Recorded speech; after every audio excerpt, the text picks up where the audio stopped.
Welcome to the Promise Academy guys. आज जो हमारा जो टॉपिक ऑफ डिस्कशन है वो है इंसॉल्वेंसी एंड बैंक्रप्सी कोड। ठीक है, जो 2016 में आया था। ठीक है, और इसको हम जो कॉर्पोरेट रिस्ट्रक्चरिंग का सिलेबस है उसमें ये चीज़ें बहुत आपको हेल्प करेंगी। ये लेक्चर्स होपफुली आपको बहुत हेल्प करेंगे in corporate restructuring in module 2 as well as जो हमारे मॉड्यूल 3 में है इलेक्टिव पेपर इंसॉल्वेंसी। आपको उसमें भी बहुत हेल्प करेंगी क्योंकि क्वेश्चंस वही आते हैं। आपको बेसिकली आपको सबसे इम्पोर्टेंट बात क्या है कि आपको जो बेयर टेक्स्ट है अगर आपको वो पढ़ना आ गया, वो समझना आ गया ना, क्योंकि लॉ आप सिलेबस के अकॉर्डिंग चेंज तो नहीं कर सकते, लॉ जो है वो है।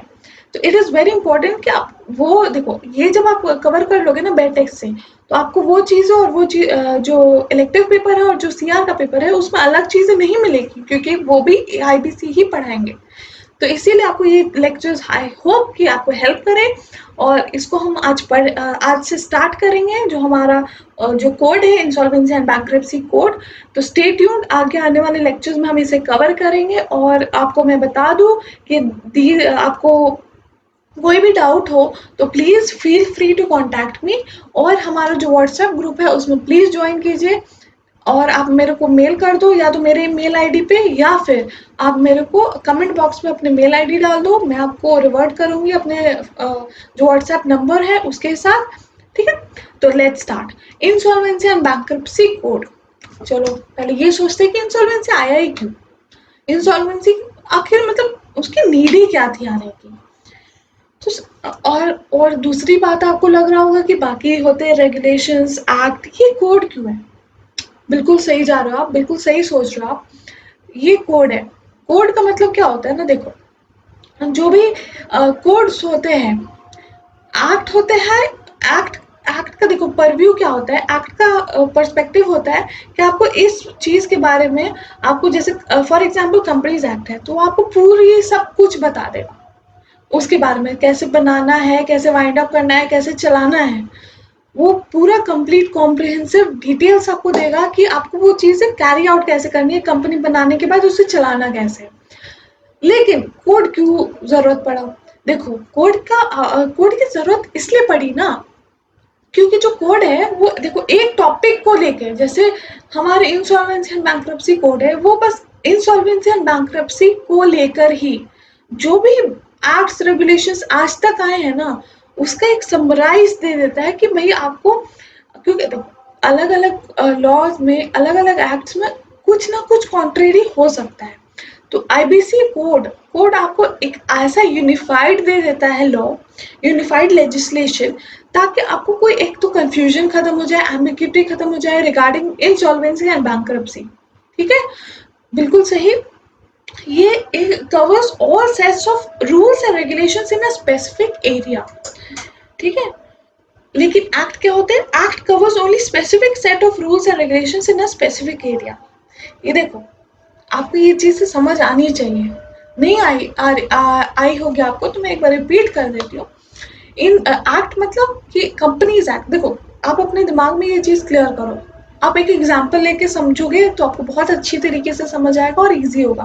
कंपनीज एक्ट में आपने आप एग्जी में भी पढ़ा है, प्रोफेशनल में भी पढ़ रहे हो कहीं ना कहीं, भले ही लॉ का एक पूरा एक्सक्लूसिव सब्जेक्ट नहीं रहा लेकिन अब पढ़ तो रहे हो टुकड़ों में उसे अलग अलग। तो आप एक बार सोचो कि जो कंपनीज एक्ट है उसमें क्या क्या है। कंपनीज एक्ट में उसका इनकॉर्पोरेशन है, नाम कैसे रखना चाहिए, अगर हमें शेयर्स इशू करने हैं वो कैसे होने चाहिए, अगर वाइंड अप करने हैं, लिक्विडेशन करने हैं, या फिर ऑडिटर्स को अपॉइंट करना है, डायरेक्टर्स को अपॉइंट करना है, कंपनीज को अगर डाइवर्सिफाई करना है, मतलब ए टू जेड आपको सब कुछ मिल जाएगा रिगार्डिंग अ कंपनी। ठीक है, ये है कंपनीज एक्ट की ब्यूटी। अब हम बताते हैं आपको कि कोड क्यों आया। कोड है कि देखो इंसॉल्वेंसी तो आपका एलएलपी का भी हो सकता है, इंसॉल्वेंसी कंपनी का भी हो सकता है, बैंकरप्सी आपका इंडिविजुअल्स का भी हो सकता है, पार्टनरशिप फर्म्स का हो सकता है। तो अब हम अलग अलग एक्ट्स को पढ़ने की जगह हम इंसॉल्वेंसी एंड बैंकरप्सी कोड ले आए। ऐसा ऐसा क्यों ना ले आए कि वो हमें हेल्प कर दे कि जो ये जो पर्टिकुलर टॉपिक है दैट इज इंसॉल्वेंसी, उससे जो डाइवर्स अलग अलग जो हमारे एरियाज है ना, company, LLP, partnership, individual etcetera organisations को कवर कर दे कि उस ऑर्गेनाइजेशन में अगर हमें इंसॉल्वेंसी और बैंक्रप्सी कोड अगर का लॉ चाहिए या रूल्स के बारे में जानना है तो हम ये कोड को रेफर कर देंगे, एक समराइज्ड बता देगा आपको कि आपको ऐसा ऐसा करना है। ठीक है, आई होप आपको समझ आ रहा होगा। तो अब नेक्स्ट, आज तक हमारे इंडिया में क्या क्या था इंसॉल्वेंसी के लिए और इसकी जरूरत थी आई क्यों। देखो, एक तो हमने मीनिंग समझ लिया एक्ट और कोड का, अब आया पॉइंट कि इंसॉल्वेंसी एंड बैंक्रप्सी कोड आया क्यों। देखो, एक चीज मैं आपको ये इसमें जो हमारा जो सीए फाइनल का सिलेबस है ना,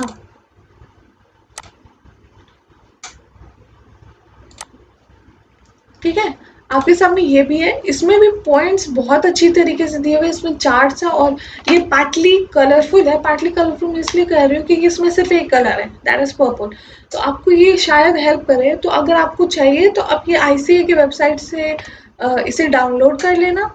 नहीं तो अगर आप प्रेफर करते हो कि अपनी स्टडी मैट को रेफर करना तो बिल्कुल सही, कोई दिक्कत नहीं है, तो आप स्टडी मैट रेफर करो, या फिर बेटेक्स रेफर करना है, that is more than good, वो आप वैसे रेफर कर लो।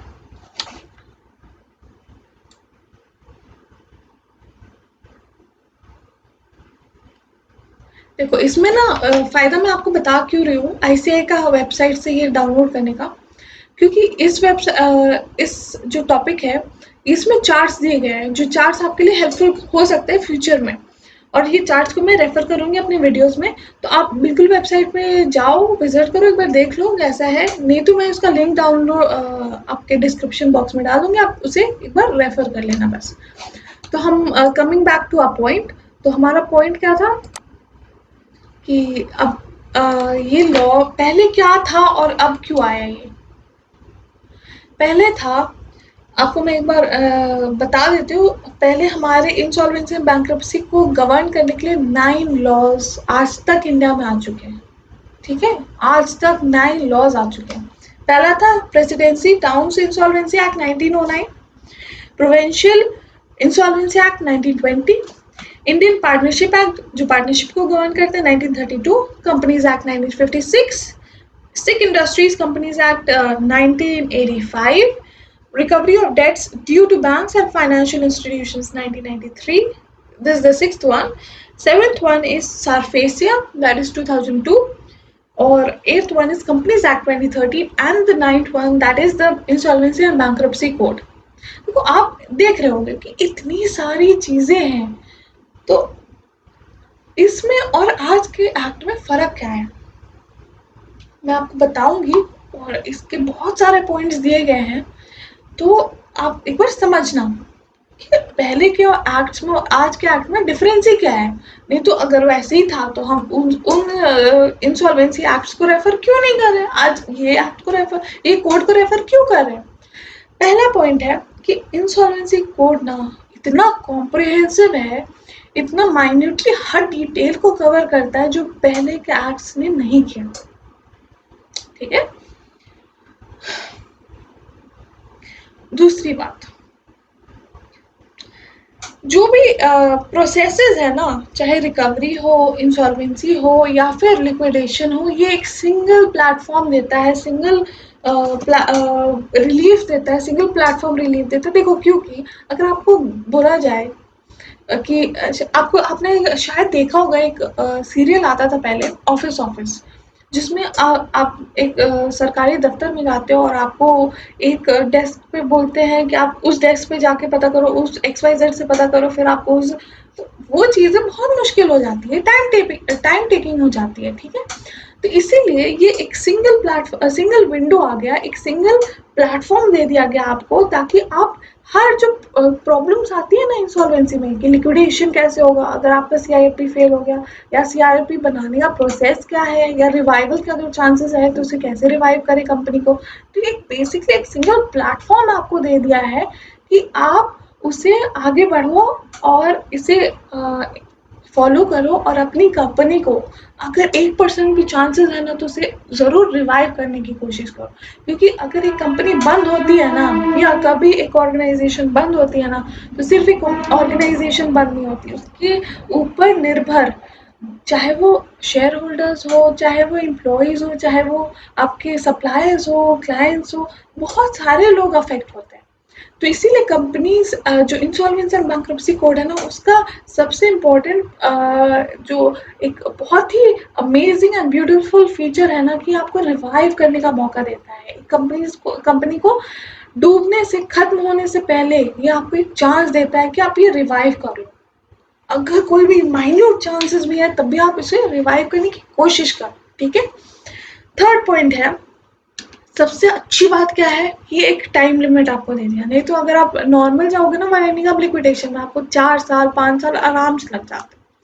लेकिन जो इंसॉल्वेंसी का है की ब्यूटी है, आपने ये सुना होगा, इसका जो कैरेक्टरिस्टिक सेलेक्ट फीचर है उसमें आता है कि आपको 180 दिन मिलते हैं। अगर एक्सटेंशन, वन टाइम एक्सटेंशन मिल सकता है 90 दिन का, ठीक है। एक टाइम लिमिट मिल गया जो बाकी पहले कभी नहीं था, पहले 4 से 5 साल तक लग सकता था। सिंगल विंडो क्लियरेंस का हमने बात कर लिया, ये क्लैरिटी दे रहा है, अनएम्बिगुअस है, इसमें एम्बिग्विटी बिल्कुल नहीं है जो कि पहले के लॉज में थी।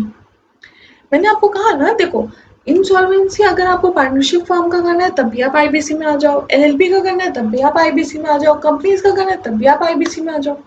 तो आपको ये फायदा दे रहा है कि एक लॉ में अगर आपने ये पकड़ बना लिया ना इस सब्जेक्ट में तो आपका एक बहुत ही बढ़िया करियर अपॉर्चुनिटी आपके सामने होगी आफ्टर बिकमिंग अ सीएस, ठीक है। वन चेन अथॉरिटी, देखो अगर आप इंडिविजुअल है तो आप डीआरटी में चले जाओ, अगर आप कॉर्पोरेट है तो आप एनसीएलटी में चले जाओ। मतलब ये आपको क्लैरिटी दे रहा है, देख रहे हो आप क्लैरिटी कितना अच्छा है। जब हम लॉज के रेगुलेशंस जो और हर चीज को डिटेल में पढ़ेंगे ना बे टेक्स्ट से तो आप समझोगे कि कितना क्लियर है। ये देखो फायदा, ये कोड का एक और मोटिव कह सकते हो कि था कि जो प्रोटेक्ट करना था इंटरेस्ट ऑफ वर्कमैन एम्प्लॉय। ये कैसे, जब भी कंपनी डूबने वाली है या लिक्विडेशन होना है ना तो कंपनीज के जो पेमेंट्स का जो प्रायोरिटी होती है वो आपको डिसाइड करने में, वो जो दिया गया है आपको, वो बहुत हेल्प करती है। किसी भी के भी जो जो वर्कमैन है ना, वो आप सोचो आप एक लेबरर हो और आपको बोला जाए कंपनी की आप सूट्स फाइल करो अपने डेट्स रिकवर करने के लिए, पॉसिबल नहीं है। वो सीधी सी बात है कि वो बेचारा नहीं कर पाएगा। दे आर इलिटरेट मेनली, मतलब generally they are not so literate कि वो सूट फाइल करते हैं। लेकिन जो सिक्योर डेट्स है, जो बैंक्स है, वो तो कर सकती है, उनके पास एक लीगल टीम होती है बाकायदा। तो ये इनके तो वो अपना तो इंटरेस्ट का ध्यान रख लेंगे सिक्योर्ड क्रेडिटर्स, या बड़े बड़े ऑर्गेनाइजेशन है, बड़े क्रेडिटर है आपके। लेकिन अगर इनके जो वर्कमैन के इंटरेस्ट है, उनको उनका वर्कमैन जो एम्प्लॉइज है उनके इंटरेस्ट को कौन देखेगा। तो इंसॉल्वेंसी बैंक्रप्सी कोड ने कहा अरे हम है ना, आपको टेंशन लेने की कोई बात ही नहीं है, हम हैं। और सबसे अच्छी बात पता है क्या है कि जो पहले के थे ना लॉज, उसमें कहा गया था आपको स्पेशली एम्प्लॉय। आप सोचो कि आप एक कंपनी के बहुत अच्छे पोस्ट पे एम्प्लॉय हो लेकिन लिक्विडेशन में चलेगी कंपनी, क्या कर सकते, बैड लक। तो उसमें आपको कहा गया कि 4 महीने तक की सैलरी आपको मिल सकती है। तो आप तो खुश हो गए, चलो कोई नहीं 4 महीने की तो आई, आपका सैलरी है, चलो समझ लो 1 लाख रुपए पर महीने, चलो आप खुश हो गए, 4 लाख रुपए आ गए आपके पास। लेकिन फिर आप एक और चीज आपको पता चली कि अरे मैक्सिमम 20,000 रुपए मिल सकते हैं। कहाँ 1 लाख रुपए एक महीने में आप कमाते हो और कहाँ 20,000 रुपए मिल रहा है आपको। 20,000 कुछ भी नहीं है, अगर देखा जाए तो कुछ भी नहीं है। जितना स्टैंडर्ड ऑफ लिविंग होता है एक पर्सन का, उसके अकॉर्डिंग के 20,000 इज नथिंग, ठीक है। तो ये चीज़ को प्रोटेक्ट करने के लिए इसमें कहा गया है आईबीसी में कि आपको 1 साल तक का आपको सैलरी जो आपके ड्यूज है कंपनी से वो आपको मिलेंगे। और जो प्रायोरिटी ऑफ पेमेंट्स का है ना जो लिस्ट, वो हम पढ़ेंगे ना तो बहुत इंटरेस्टिंग है वो भी अपने आप में। फिर है कि एक नई रेगुलेटरी अथॉरिटी आई है इसमें, IBBI, IBBI, ठीक है।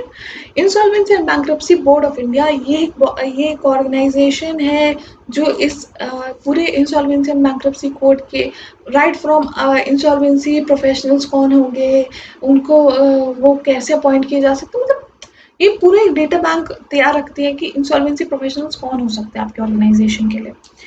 और एक और नई ऑर्गेनाइजेशन आई है दैट इज इंफॉर्मेशन यूटिलिटी। ये बहुत ही अमेजिंग, जिसको नहीं कहते, एक फीचर है इंसॉल्वेंसी एंड बैंक्रप्सी कोड का, क्योंकि इंफॉर्मेशन यूटिलिटी एक आपको आपके डेट्स का एक एविडेंस देती है और आप इस पे आँख बंद करके रिलाई कर सकते हो। इसलिए जो ऑर्गेनाइजेशंस आजकल डेट्स दे रही है वो पहले इंफॉर्मेशन यूटिलिटी के पास उसे रजिस्टर करवा देती है कि देखो इंफॉर्मेशन यूटिलिटी भाई साहब, मैंने इसे पेमेंट डेट दिया है, आप इसका प्रूफ है, आप इसे अपने पास रख लो, क्योंकि इन केस ऑफ डिफॉल्ट ये एविडेंस।